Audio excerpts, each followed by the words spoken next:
Olá, Ana, Ana Nava, muito obrigada por estar aqui conosco. Está sendo um grande prazer, porque eu já tinha ouvido muito falar de você no nosso trabalho, no Summer Viva, as pessoas que vêm conversar conosco sempre mencionam Ana Nava. E hoje eu estou tendo o prazer, então, de vê-la, ainda não pessoalmente, espero que em breve, mas muito obrigada por estar aqui conosco. Muito obrigada por me terem convidado e por eu estar aqui convosco também. Espero que a nossa conversa seja uma boa conversa e que seja útil para as nossas comunidades, não é? Para as pessoas que veem o seu programa. Com certeza. Ana, já vi por esse seu sotaque que você vem de Portugal, é isso? Sem dúvida, vem dos Açores, que ainda é pior. O sotaque é mais. É A um mãe pouco mais difícil. Uma mãe portuguesa, então, e meus avós dos dois lados são portugueses, então eu tenho com muito carinho que eu escuto seu sotaque. Ah, que bom! Eu espero é que as pessoas entendam. Eu falo com muitos brasileiros, como podem imaginar, falo com mais brasileiros do que portugueses hoje em dia, no meu trabalho, e daí que ultimamente não tenho tido dificuldade das pessoas me entenderem, mas é uma coisa que às vezes, embora é a mesma língua, é claro, temos expressões diferentes e temos sotaques diferentes. Isso, mas eu posso te garantir através daqueles que falam de você que com certeza eles lhe entendem muito bem. Ana, hoje a gente veio falar um pouquinho aqui de depressão, de como as pessoas que estão na melhor idade, que é assim que a gente, né, tá chamando, muitas delas são atendidas no Cambridge Health Alliance, e eu não sei se você sabe, mas essas pessoas costumam chamar carinhosamente o Cambridge Health Alliance de chá. Você já sabia disso? Sim, sim, sim, sim, sim. Bacana, né? Porque eu conversei com uma outra profissional algum tempo atrás, ela disse, puxa, eu não sabia, mas que lindo. Eu falei, eu também acho que é uma forma carinhosa, né?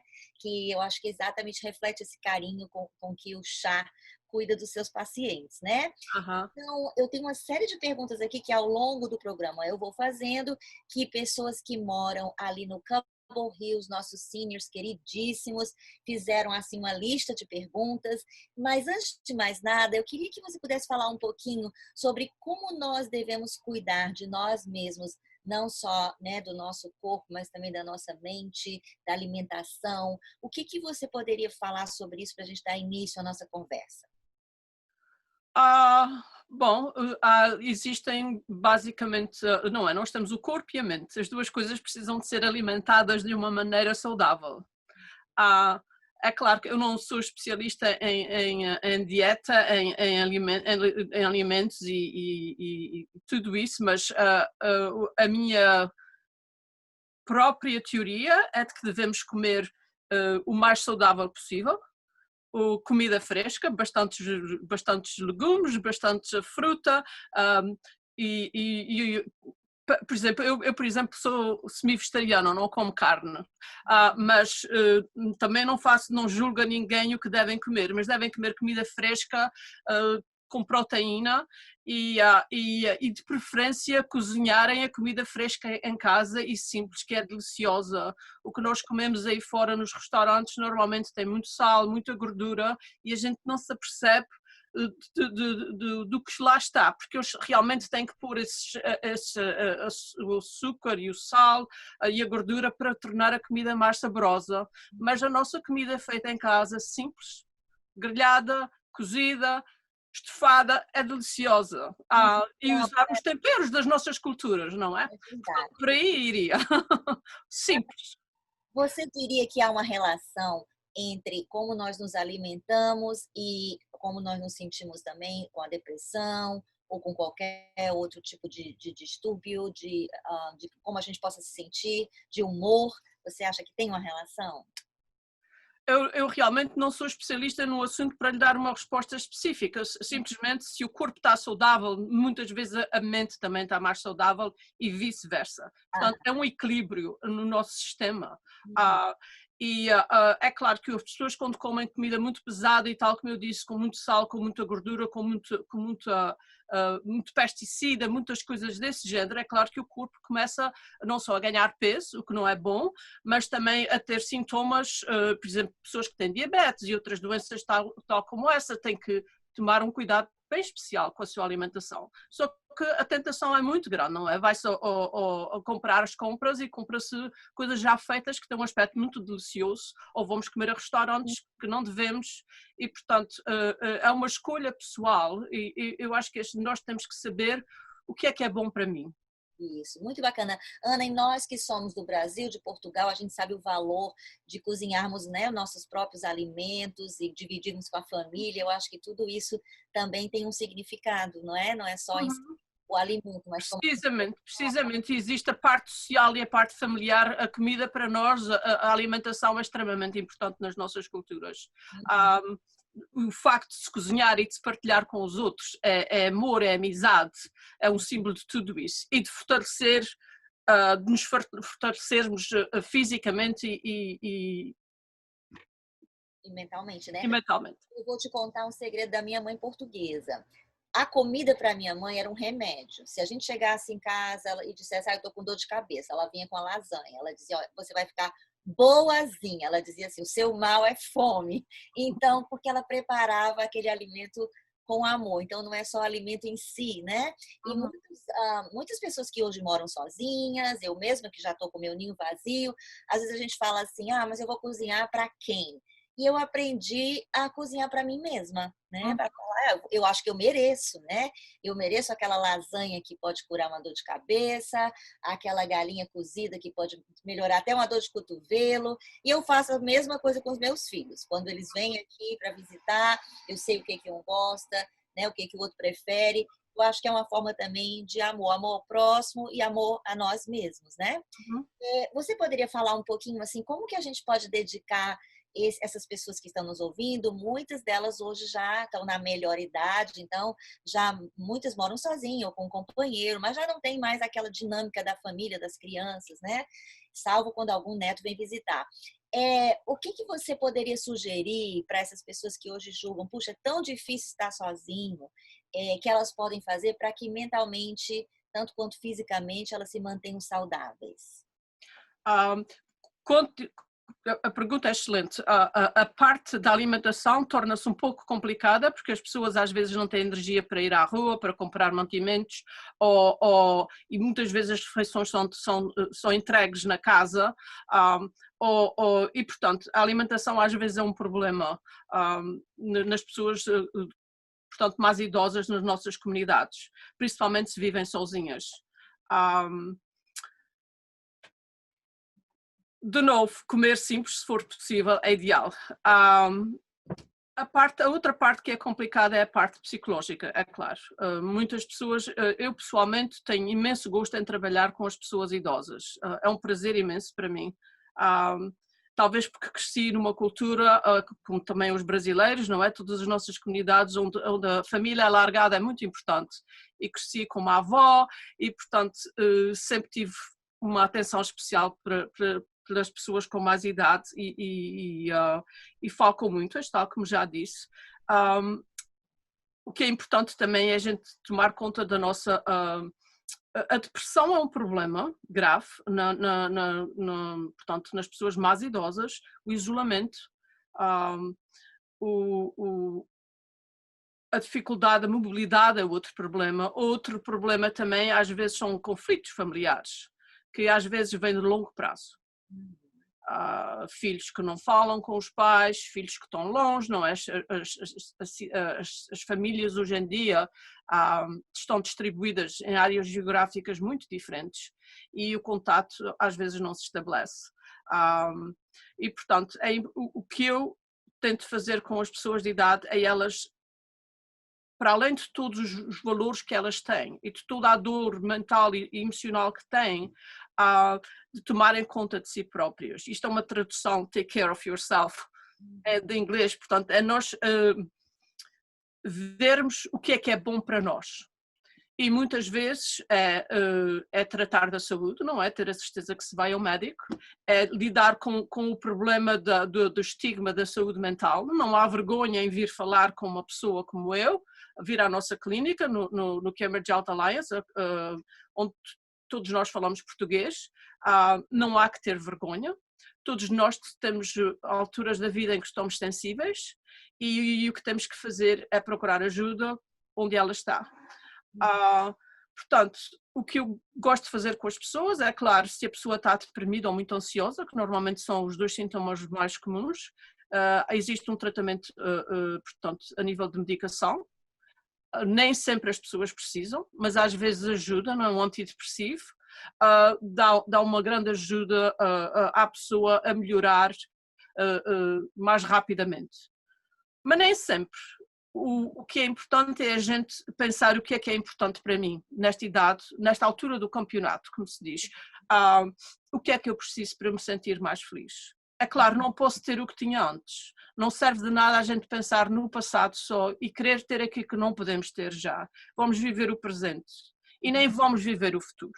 Se o presente for bem vivido neste momento, se as pessoas tomarem conta da sua parte física e mental, estão, portanto, a apostar num futuro melhor.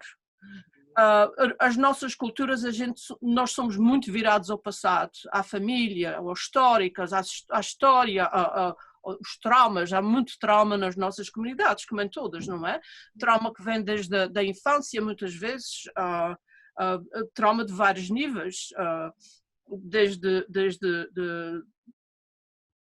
de abuso físico e sexual quando as pessoas são crianças, violência doméstica nos seus casamentos, percas de filhos de outras pessoas de família com situações dramáticas, a imigração, não é? É um fator, é muito bom vir para os Estados Unidos, não é?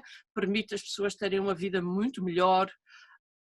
No entanto, é duro, a parte da aculturação, não falar inglês, tudo isso tem um impacto grande na parte psicológica das pessoas. Portanto, de novo, existem imensos fatores. O que eu tento fazer com as pessoas é trazê-las ao presente e ver o que é bom para ti ou para si neste momento. E vamos ver como é que podemos trabalhar isso. Uma das coisas que eu faço muito é questionar, não só definir primeiro o que é importante para a pessoa, e se a pessoa não se lembra de tudo, é quando eu dou uma chega e pergunto, talvez isto também seja importante para a gente trabalhar. Tirando isso, eu também gosto de pôr as pessoas a pensar que aquilo que nós ensinamos nas nossas culturas tem coisas muito boas, mas também tem coisas que não são saudáveis para nós. Muito mais no século XX. Temos que evoluir também com o tempo e temos que utilizar o que a sociedade nos traz de bom e de aprendermos com isso. É aí que eu começo a questionar as pessoas e a perguntar, mas porquê é que há de ser dessa maneira? Porquê é que não pode ser de outra maneira? Como é que vai conseguir este objetivo? Quais são os passos para esse objetivo? O importante não é só a parte exterior, não é? O importante é a parte interior, é o nosso pensamento que tem um impacto imenso em nós próprios. O nosso pensamento é uma conversa íntima, que não se fala com ninguém, é uma conversa altamente tendenciosa no sentido de valores muito antigos, às vezes de crenças religiosas. De novo, eu não tenho nada contra a religião, da realidade, as igrejas na comunidade brasileira, por exemplo, fazem um trabalho excelente em apoiar a comunidade, mas há valores que a gente tem que ver se realmente temos que ficar arraigados a eles ou se devemos mudar. Portanto, as pessoas às vezes, é muito interessante, ainda ontem falei com 2 senhoras numa televisit e como é que em 3 sessões talvez ou coisa parecida, pessoas, uma delas tem 70 anos e como é que a pessoa já está a olhar à sua vida e à sua maneira de estar da vida com mais flexibilidade e pensando o que é bom para mim sem causar dano aos outros. Portanto, isso passa-se porque eu começo a questionar e a valorizar outras coisas e as pessoas aceitam. A parte de tudo isto é não julgarmos os outros. a estarmos do lado deles. Por exemplo, com as pessoas de mais idade, desculpa, eu não sei se estou a falar demais, mas Está ótimo, pode. com as pessoas de mais idade há uma falta de carinho imenso. E tradicionalmente na terapia não se tocava nos pacientes. Okay? Nas nossas comunidades é diferente. Há muito afeto nas nossas comunidades de expressão de língua portuguesa, todas elas, não, portanto, a cabo-verdiana, a portuguesa e a brasileira, de gente se tocar, e principalmente as pessoas de idade que muitas vezes não têm carinho nenhum, não têm um abraço, não têm um beijo de ninguém. E tudo isto é feito de uma maneira totalmente cheia de amor, com limites, mas isso é o afeto que se desenvolve entre nós e os nossos pacientes, e não sou só eu, é o nosso time todo, que somos parecidos nesse sentido. O afeto as pessoas adoram, chegam, abraçam, querem-nos dar beijos. É claro, quando são senhoras é um pouco diferente quando é senhores, a gente tem que ter um certo limite, mas isso ajuda as pessoas. Elas chegam a uma altura que elas não olham para nós só como sendo terapeutas, mas como sendo uma pessoa amiga, uma pessoa que está do lado deles ou delas. Isso é muito importante. Eu acho que a minha grande dificuldade quando eu cheguei aqui e consultei um profissional da saúde, no caso, não tinha conhecimento das nossas realidades, da nossa cultura, e era algo tão impessoal que eu me senti assim, puxa, não me parece que é algo que vai surtir efeito, porque a gente espera esse abraço, a gente espera esse olhar, né? Alguém olhar para você. Então, engraçado que onde eu trabalho, no início, quando os brasileiros chegavam e a gente sempre se abraça, as outras pessoas que trabalham perguntam, vocês já eram amigos antes? E eu falei, não, a gente se conheceu agora, mas faz parte, né, da nossa cultura esse abraço, esse acolhimento, esse olhar para o outro. Então, eu entendo perfeitamente e fico muito feliz em saber e agora entender porque a Ana Nava é realmente aquela profissional que as pessoas todas que têm o privilégio de estar com você comentam. Então, isso é muito bacana. Ana, eu vou dar só uma paradinha agora que eu estou vendo aqui que tem acho que se você recebeu algo... Eu recebi e fiz ok. Deixa eu colocar aqui. Então, Ana, a gente vai passar para um próximo bloco. Eu tenho algumas perguntas aqui, eu posso falar para você. Tem alguém que perguntou assim, é verdade que a depressão acomete mais as mulheres? Se é verdade, é por causa dos hormônios ou porque as mulheres acabam realizando muitas tarefas que se sobrepõem e que acabam ficando mais vulneráveis? Procede esse comentário? Ou talvez os homens não tenham coragem de pedir ajuda? Sim, eu acho que é um pouco disso, não é? Os homens tradicionalmente das nossas culturas tinham que ser fortes e não poderiam mostrar fraqueza, entre aspas. Daí que manifestavam a depressão, muitos deles, e ainda hoje em dia manifestam toda a sua tristeza, toda a sua ansiedade de uma maneira diferente, não é? Muitas vezes é procurando bebidas alcoólicas, por exemplo, ou então expressando os sentimentos com zanga ou outras maneiras que são mais aceites para um homem publicamente ou na família se comportar. Isso também está mudando, lentamente, mas está mudando. Portanto, eu perdi-me agora aqui um pouco.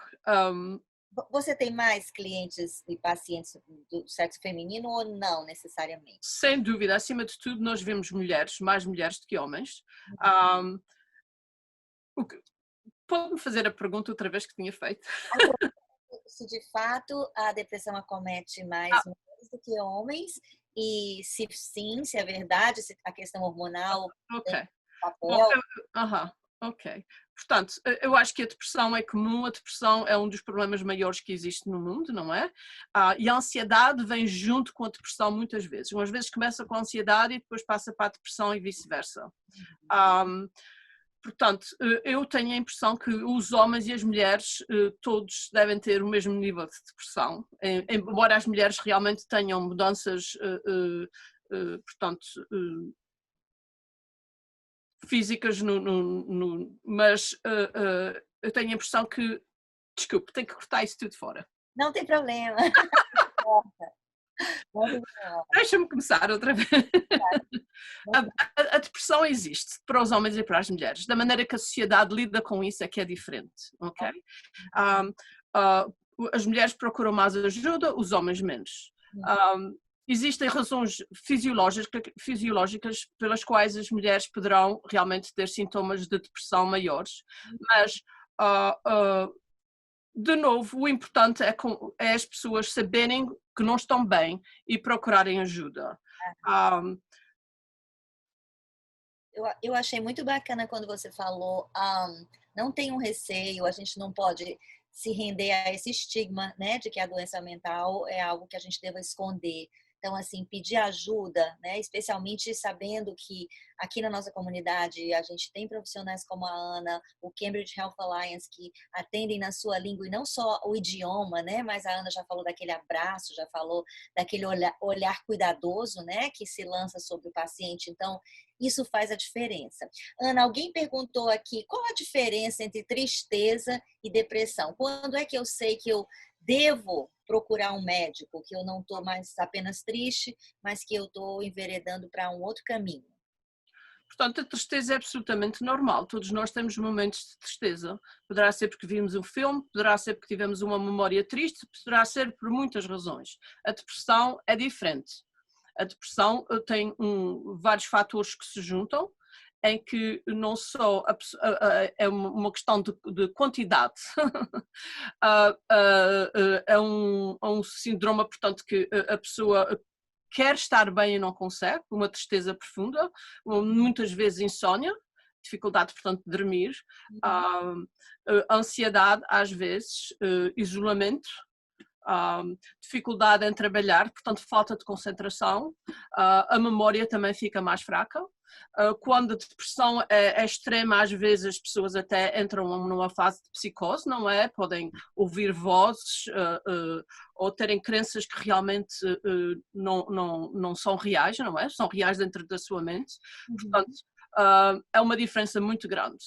A tristeza, aí é fácil a gente ver isso. Quando a gente começa a ver que não sai, que estamos a ter dificuldade em funcionar, falta de energia, incapazes de fazer as nossas tarefas diárias, tudo isso é uma indicação de que está na hora de procurar ajuda. É melhor procurar quando a gente começa a sentir sintomas ou ver que qualquer coisa não está bem, ou alguém nos diz: não estás a mesma pessoa, o que é que se passa?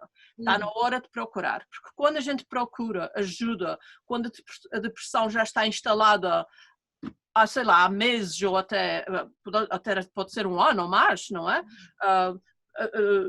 É mais difícil muitas vezes a pessoa reagir mais rápido. Portanto, quanto mais cedo, melhor.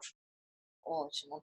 Então, Ana, teve gente que perguntou aqui, você comentou que é possível que essa pessoa precise de um medicamento, né? De um antidepressivo. E algumas pessoas perguntaram quais são os efeitos colaterais, porque algumas pessoas comentaram aqui, eu senti que eu ganhei peso, ou que eu tenho dor de estômago. Então, assim, você poderia falar um pouquinho sobre os possíveis efeitos colaterais e se ao final de tudo o efeito colateral, mas o resultado pode ser tão bom que é melhor lidar com os efeitos do que com a depressão em si, né? Precisamente, chega uma altura, principalmente para as mulheres, há uma grande preocupação à medicação psiquiátrica, que realmente as pessoas engordam. E para as mulheres é mais desagradável ainda do que para os homens, por razões de estética e razões sociais, é claro. De novo, a maneira como eu enfrento isso com os meus clientes o que é melhor é a gente estar um pouco mais gordinha, mas estar bem na vida e depois podemos perder o peso. A ideia é sempre de que o que é melhor, o que é que eu perco, o que é que eu ganho e o que é que eu posso consertar depois. Quais são as prioridades agora? Eu já ouvi as pessoas se preocuparem mais sobre isso do que hoje em dia.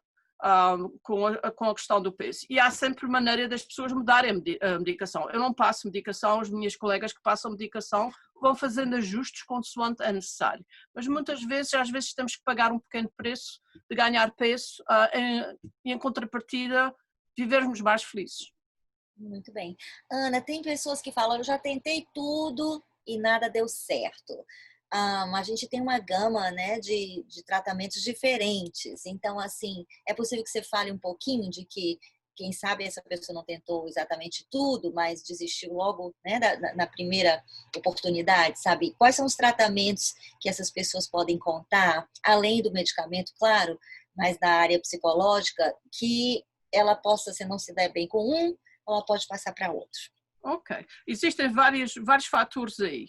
Portanto, tirando a medicação, existem várias maneiras de fazer terapia.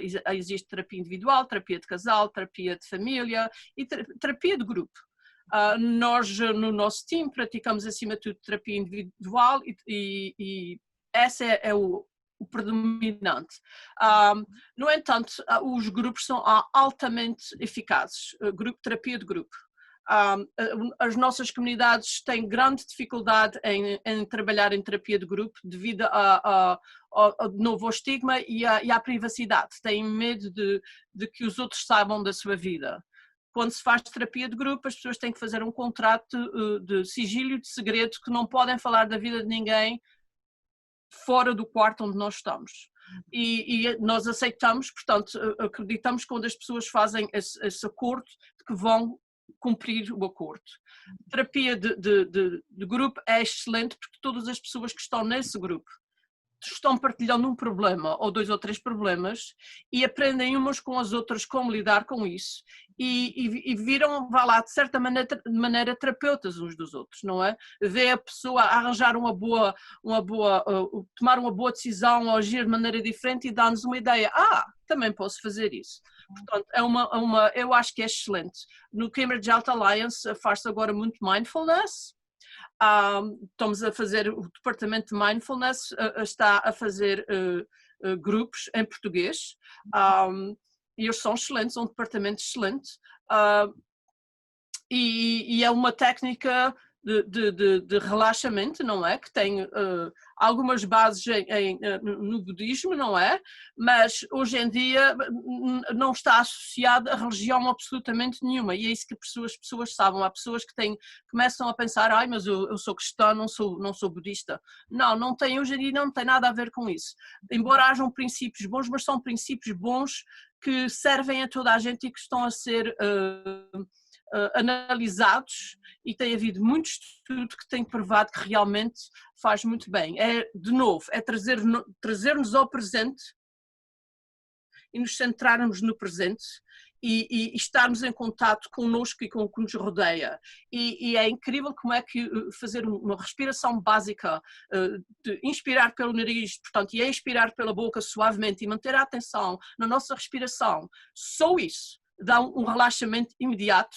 Como eu digo, é grátis, não tem efeitos colaterais, pode dar uma leve tontura do oxigênio a entrar e as pessoas estão cada vez a praticar mais isso e a praticar mais durante o dia e imediatamente a dizer, isso ajuda-me imenso. Portanto, é uma terapia grátis e excelente para as pessoas todas fazerem.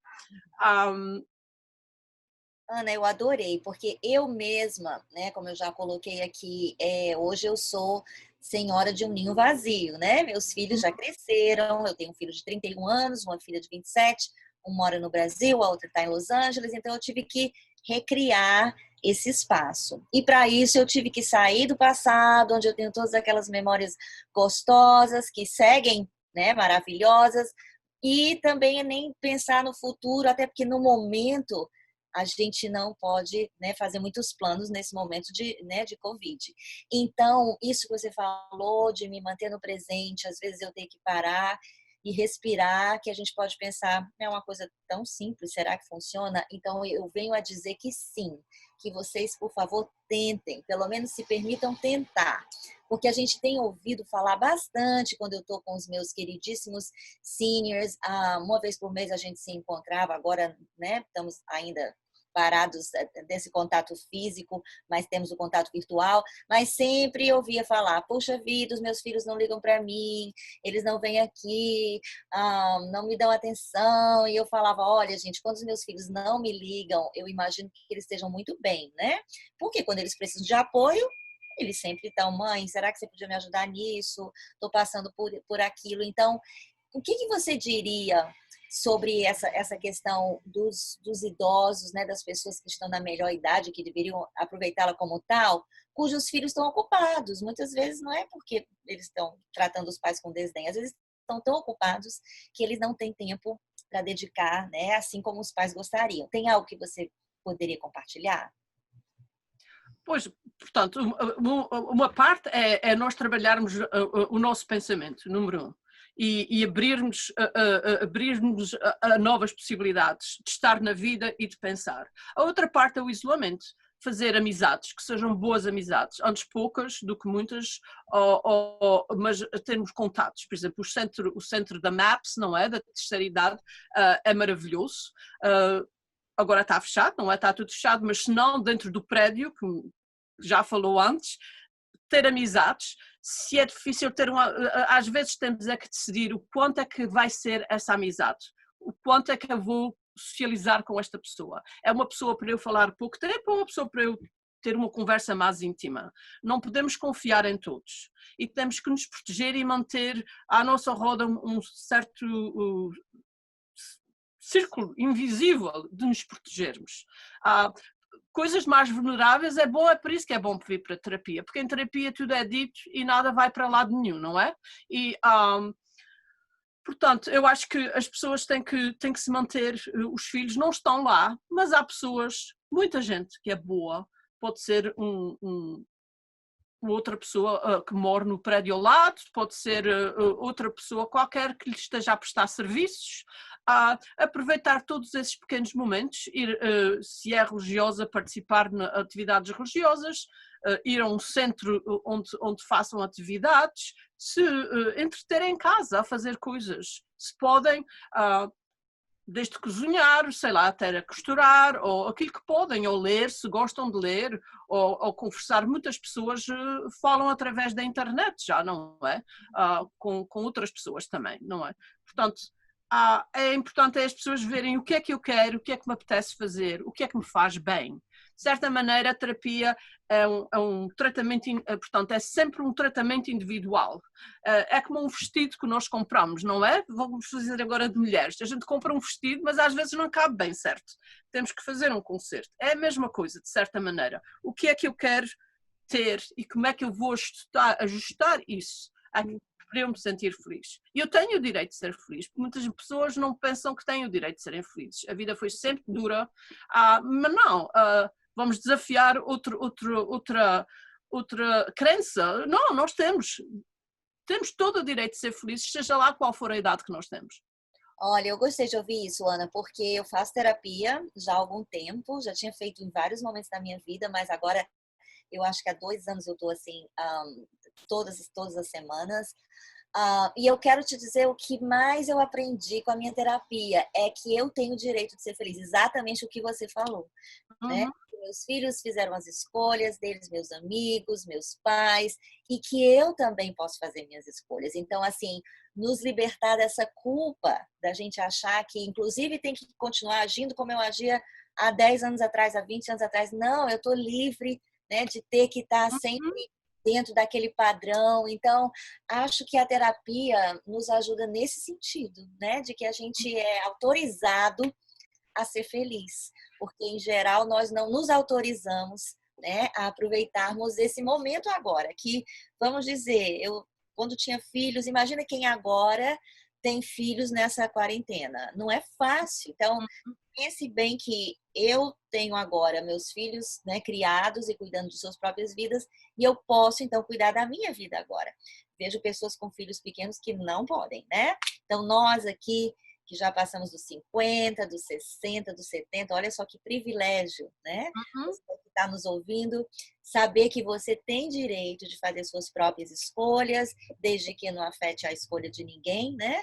Mas a gente pode ser feliz sem culpa, né? Sim, eu acho que isso também tem muito a ver com a nossa cultura. Principalmente, eu cresci em Portugal, não é? Mas havia muito a coisa de que a mulher tinha que estar sempre ao serviço da família.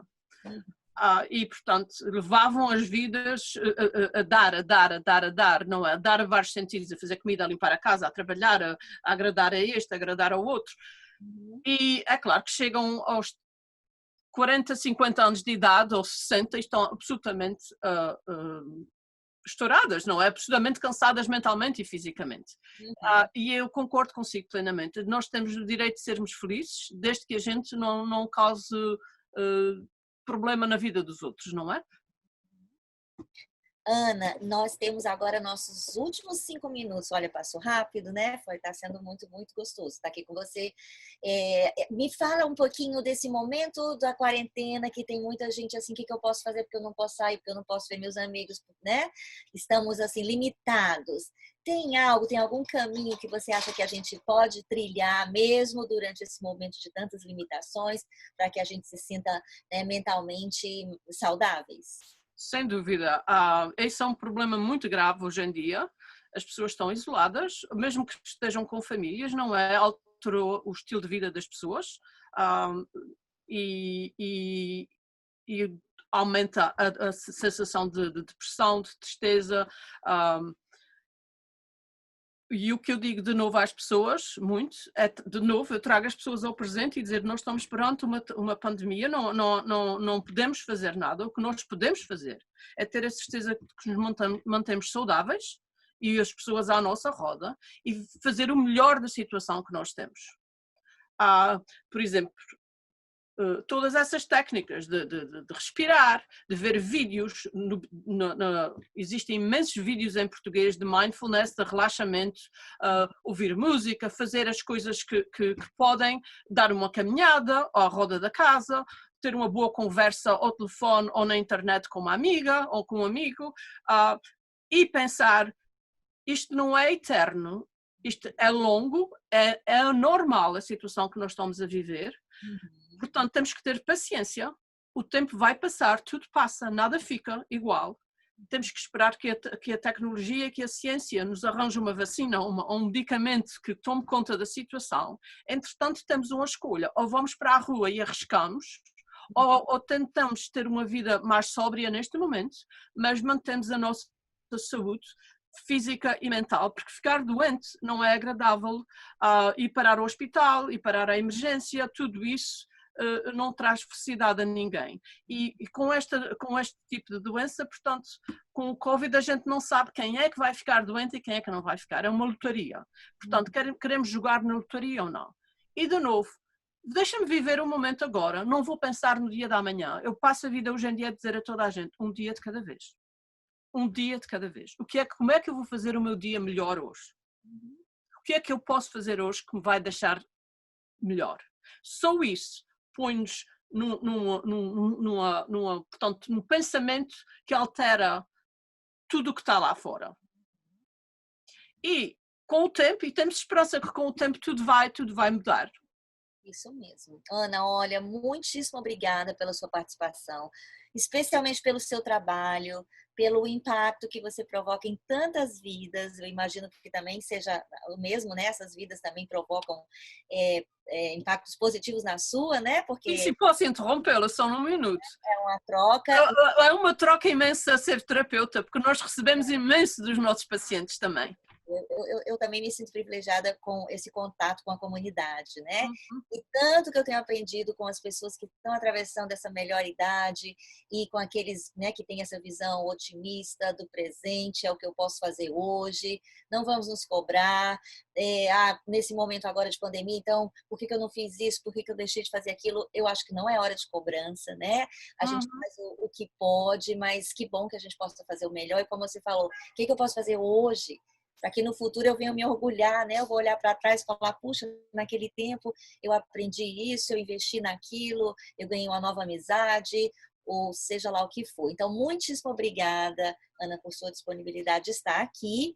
E a gente com certeza vai se encontrar. Espero que no fim da pandemia eu possa lhe ver e dar esse abraço, né? Que eu sei que você tem para todo mundo, né? E já falei com a Jamila, queria muito conhecer depois as pessoas que nós estamos entrevistando pessoalmente. Então, se você quiser deixar uma última palavra, mas aqui fica o meu agradecimento especial em meu nome e da cidade de Summerville. Muito obrigada pelo convite e poder partilhar o trabalho que faço, não é? E a mensagem que eu tenho, portanto, é que venham, não tenham preconceito de terapia e vivam um dia de cada vez e que sejam felizes. Muito obrigada, Ana. Obrigado, eu.